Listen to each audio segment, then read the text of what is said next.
Bismillahirrahmanirrahim. Assalamualaikum warahmatullahi wabarakatuh. Jumpa lagi dengan channel Domba Bagus, channel kesayangan teman-teman Domba Bagus. Nah, Domba Bagus kali ini jalan-jalan lagi di Tuban nih teman-teman, tepatnya di Mitra Ternak teman-teman. Nah, kali ini kita akan belajar cara beternak di Mitra Ternak ini, karena Mitra Ternak ini kan full breeding. Nah, kita jadi belajar seputar breeding nih teman-teman. Nah, ini kita sudah ketemu dengan Mas Putra ini. Selamat sore Mas Putra. Halo, selamat sore Mas Danang. Gimana kabarnya? Alhamdulillah, selalu baik. Alhamdulillah sehat selalu ya. Sehat selalu ya. Nah, Mas Putra, kan ini percepatan pertumbuhan domba atau populasinya di Mitra Ternak ini sangat-sangat pesat. Alhamdulillah. Ya kan? Ya. Ini boleh dibagikan tips cara beternaknya di teman-teman Domba Bagus ini. Oke, yang pertama, misalkan teman-teman ini baru mau mulai beternak gitu ya. Ya. Tentunya harus udah punya lahan. Yang paling pertama adalah pakannya dulu. Jadi kalau udah punya lahan pakan ataupun suplai pakan lah. Misalkan nggak punya lahan pakan tapi di sekitarnya itu banyak lingkungan petani gitu ya, bisa dimanfaatkan untuk bahan pakan, ya itu monggo. Kalau pakannya udah ready, insya Allah bisa jalan ternaknya. Terus yang kedua adalah kandang. Nah, kandang pun harus ada konsepnya. Nggak bisa hanya sekedar ada kandang, isiin domba, wes lepas mau beranak mau apa, enggak. Terserah, ya nggak bisa gitu. Kalau teman-teman terutama mau masuk ke konsep breeding terutama ya, itu benar-benar harus dikonsepkan betul-betul untuk kandangnya. Karena kalau misalkan kita kandang yang asal, yang tadi ya bunting bisa jadi keguguran. Gitu. Ya, bisa jadi keguguran itu bisa banyak faktor. Faktor dari pakan bisa. Faktor dari lingkungan di dalam koloninya bisa.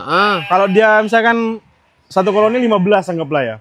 Terus kita kasih makan, dia kejepit sama temennya, dia bisa keguguran.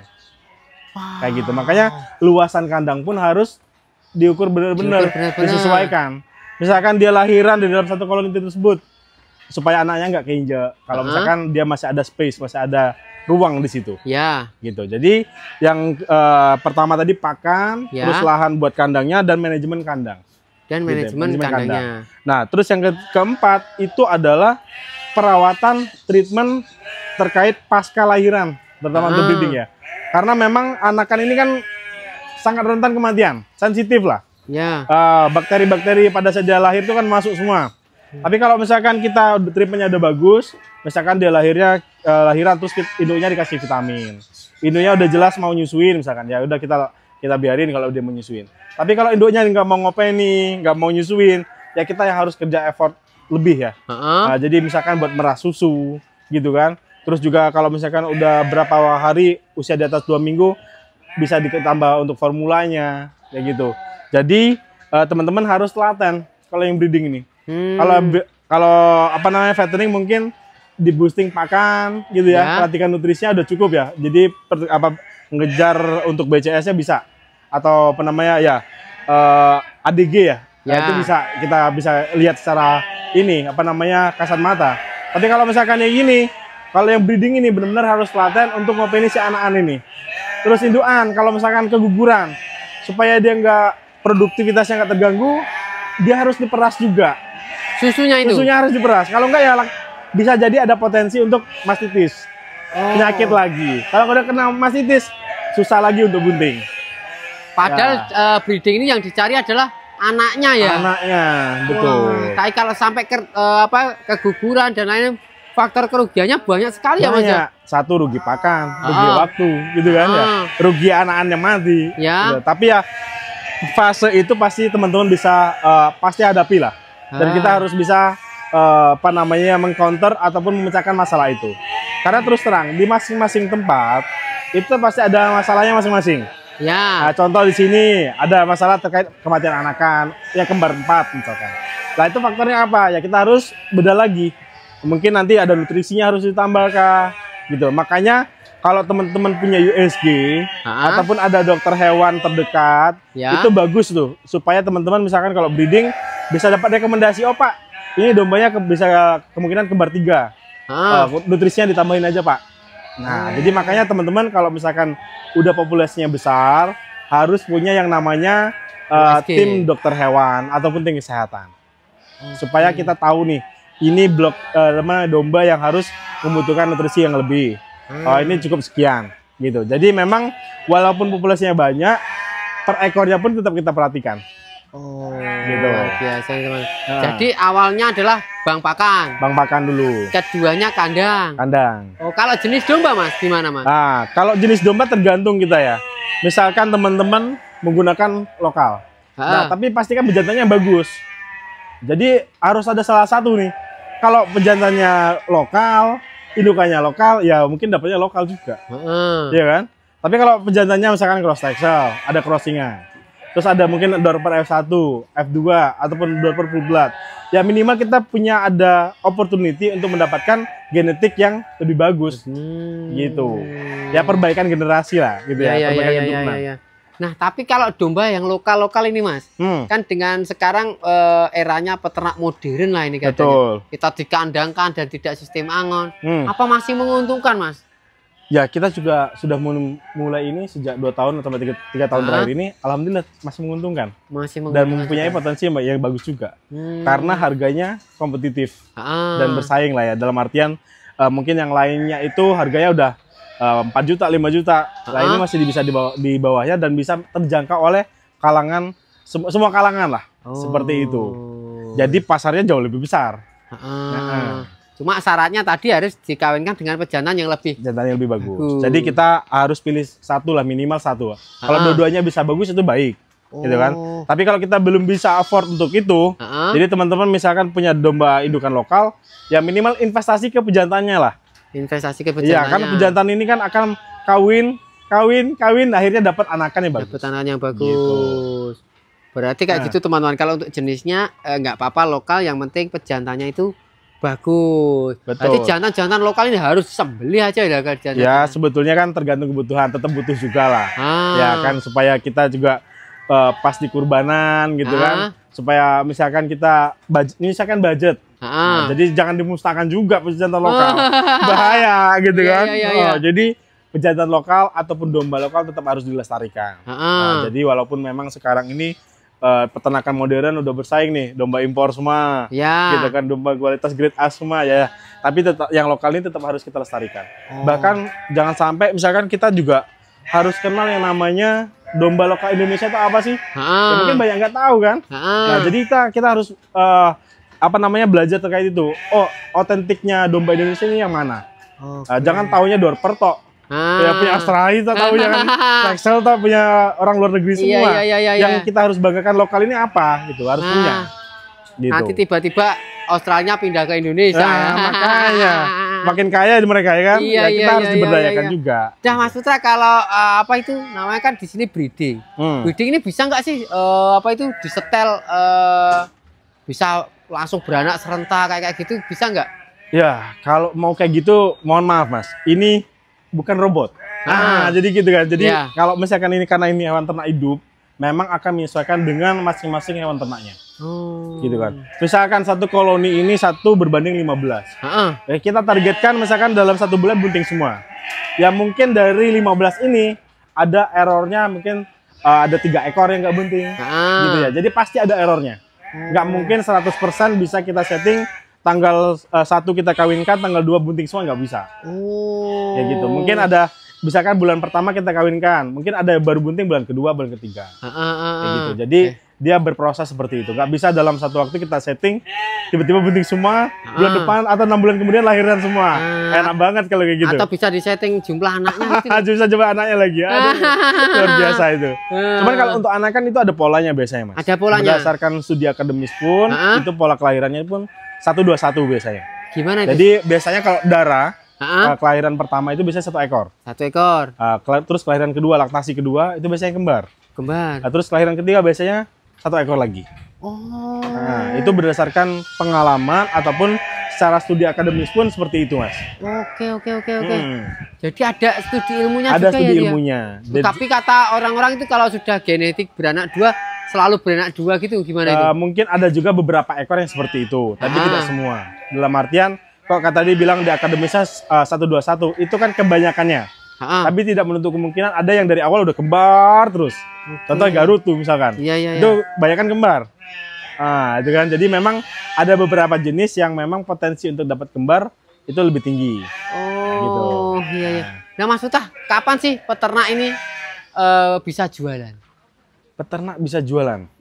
Sebetulnya kalau mau jualan itu sah saja kapan-kapan pun bisa ya. Maksudnya tergantung dari kebutuhan teman-teman semuanya ya. Ya. Tapi balik lagi, memang kita harus lihat momentum. Nah, jadi kalau beternak mau untung itu harus pintar-pintar main momentum. Jangan istilahnya jual ternak karena terdesak doang. Karena butuh ya. Karena butuh. Ya itu untung belantiin. Gitu kan. Jadi kalau misalkan mau jual ternak, usahakan kita juga punya daya tawar. Nah, misalkan orang itu memang butuh, kita jual. Jadi kalau misalkan, makanya kita harus bisa nih mengelola keuangan. Jadi biaya pakan ini berapa, biaya perawatan ini lah. Jangan sampai kita benar-benar minus sampai akhirnya mau makan aja harus jual domba dulu. Nah itu makanya harga dombanya murah. Kayak gitu. Jadi kalau misalkan kita udah bisa mengatur kualitas ataupun menjaga kualitas kita punya ternak, nah kita juga punya harga yang bagus nantinya. Nah, jadi harus pintar-pintar main momentumnya. Ya entah itu kalau misalkan ada tahun baru gitu ya, terus Idul Adha itu udah jelas tuh pasti naik tuh ya. Nah, terus tapi kalau misalkan hari-hari biasa apakah tetap bisa kompetitif harganya? Bisa aja. Asalkan teman-teman punya kualitas, bisa dijamin gitu ya.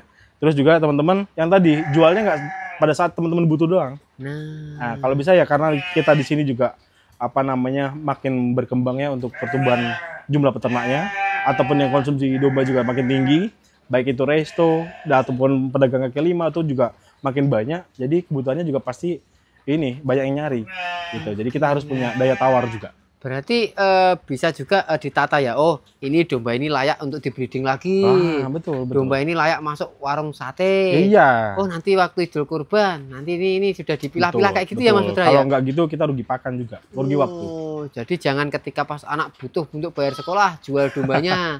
Nah, itu pasti dibeli murah ya. Pasti beli murah. Yang untung belanti itu kayak kasihan. Iya. Bayangin kita beli beli 1.200.000, ngerawat 2 tahun jual 1.500.000. Wah, kayak meme-meme itu ya yang beredar di sosmed itu lah Mas ya. Iya makanya itu. Bahwa belinya segini lagi dombanya lagi murah ya. Biasanya belantik gitu ya. Betul. Dombanya lagi murah. Wah, beda di ternak 3 bulan 6 bulan malah jatuhnya rugi. Rugi dia biaya perawatan, biaya waktunya dia, tenaganya dia gitu ya. Jadi walaupun kok saya udah untung 300 kali 2 tahun. Oh, mantap sekali itu Pak. Nah, ini kayak gini bagi 2 tahun gitu ya. Mas Putra, kalau kan di sini ini nggak ada fatteningnya ya. Murni hanya breeding aja ya. Yang di fattening untuk program pengemukan itu nanti dari hasil anakan. Oh, dari hasil anakan sendiri. Anakan ini tentunya kita akan masukkan ke program pengemukan. Jadi memang di tahun-tahun awal ini kita fokusnya ke breeding, tapi untuk tahun kedepannya kita akan masuk ke pengemukan dari hasil breedingan ini. Gitu. Nah, maksudnya kan ini di era-era sekarang ini banyak bermunculan mungkin para pensiunan pegawai negeri dan dia uang-uangnya benar-benar itu uang pensiunan dipakai untuk ternak. Betul. Nah, nanti itu saran Mas Putra gimana sih? Kan dia biasanya menggebu-gebu. Tuanya dibuat beli domba semua, kandangnya lupa. Gimana itu saran dari Mas Putra? Jadi gini, kalau misalkan ada teman-teman yang baru pensiun ataupun yang ketiban durian runtuh lah gitu ya. Istilahnya teman-teman sebelumnya nggak pernah usaha, tiba-tiba karena udah punya modal mau terjun bebas. Jadi tanpa perhitungan ya itu nggak boleh ya. Jadi memang setiap usaha apapun harus matang-matang untuk perhitungannya. Jadi jangan sampai kita malah terjun bebasnya tadi. Jadi mau masuk peternakan ya boleh-boleh aja, sah-sah aja. Siapapun itu, mau apapun background sebelumnya, itu boleh-boleh aja masuk ke peternakan. Tapi harus benar-benar bisa hitung-hitungan. Dalam artian dari segi bangun kandang tadi misalkan, kalau 20 kali 30, kalau dengan bahan apa biaya 300. Tapi kalau dengan bahan ini biaya 150 misalkan. Jadi itu udah menghemat setengahnya. Jadi setengahnya ini udah bisa bikin domba, buat beli domba. Terus sisanya modalnya lagi buat pakan. Pakan ini yang memang terkadang kita misalkan punya dana 100 juta terus masih ada dana 20 juta untuk biaya pakan. 20 juta itu nggak kerasa kalau buat pakan toh. Kurang. Karena apa lagi? Jadi apalagi kalau udah 100 ekor, seharinya udah berapa? Bisa 1 juta kan? Per hari 1 juta? Bisa jadi. Bayangin kalau misalkan per ekornya 3.000. Ya gitu 3.000 kali 100, 300.000. Ya. Nah, terus itu kalau sebulan udah 9 juta. Berapa bulan 20 juta?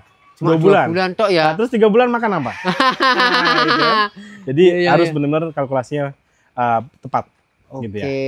Jadi bisa diplotkan, katakanlah punya uang 1 juta, betul. Buat kandangnya sekian, buat dombanya, terus buat pakannya gitu ya. Betul. Nah, misalkan teman-teman mau sharing-sharing, mau istilahnya bertukar pendapat dulu sebelum terjun ke peternakan, ya monggo mampir ke sini. Kita di Mitra Ternak juga welcome ya untuk bisa membantu teman-teman. Kalau misalkan Pak saya mau istilah beternak, mau mulai beternak, ya kita juga dengan apa istilahnya sangat terbuka untuk menyambut teman-teman kalau mau beternak.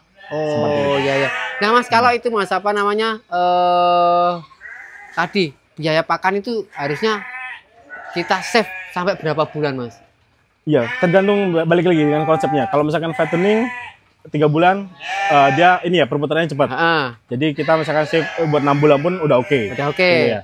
Tapi kalau untuk breeding, breeding ini kan waktunya panjang. Panjang sekali. Minimal 9 bulan. Kenapa demikian? Karena memang masa kawinnya itu tuh anggaplah 1 bulan. Masa buntingnya 6 bulan. Ya. Masa sapinya 3 bulan. Berarti 9 bulan. 9 bulan. Nah, gitu. Jadi save-nya kalau breeding ya minimal teman-teman punya buat setahun. 1 tahun ya. Kalau 9 bulan nanti itu tadi jual karena mepet butuh uang tadi ya.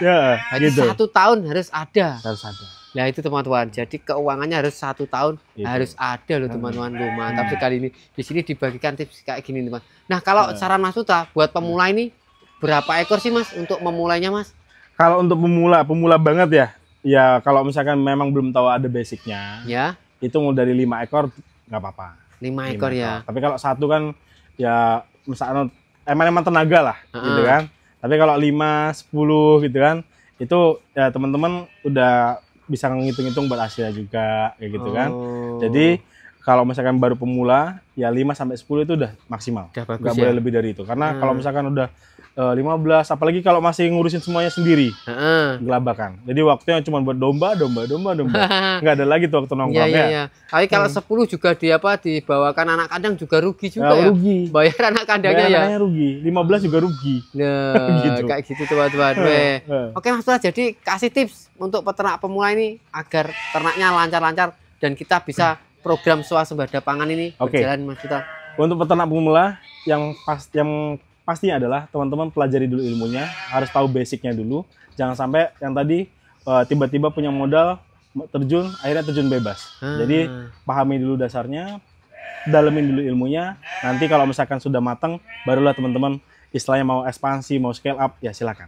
Seperti itu. Oke, mantap sekali teman-teman. Jadi, Mas Putra, mungkin teman-teman ini pengen tahu kesehariannya di Mitra Ternak ini, bisa lihat di konten atau apa ini mungkin? Oh, bisa banget. Kita ada di konten TikTok, kita ada di Bakti Farm, Bakti_farm.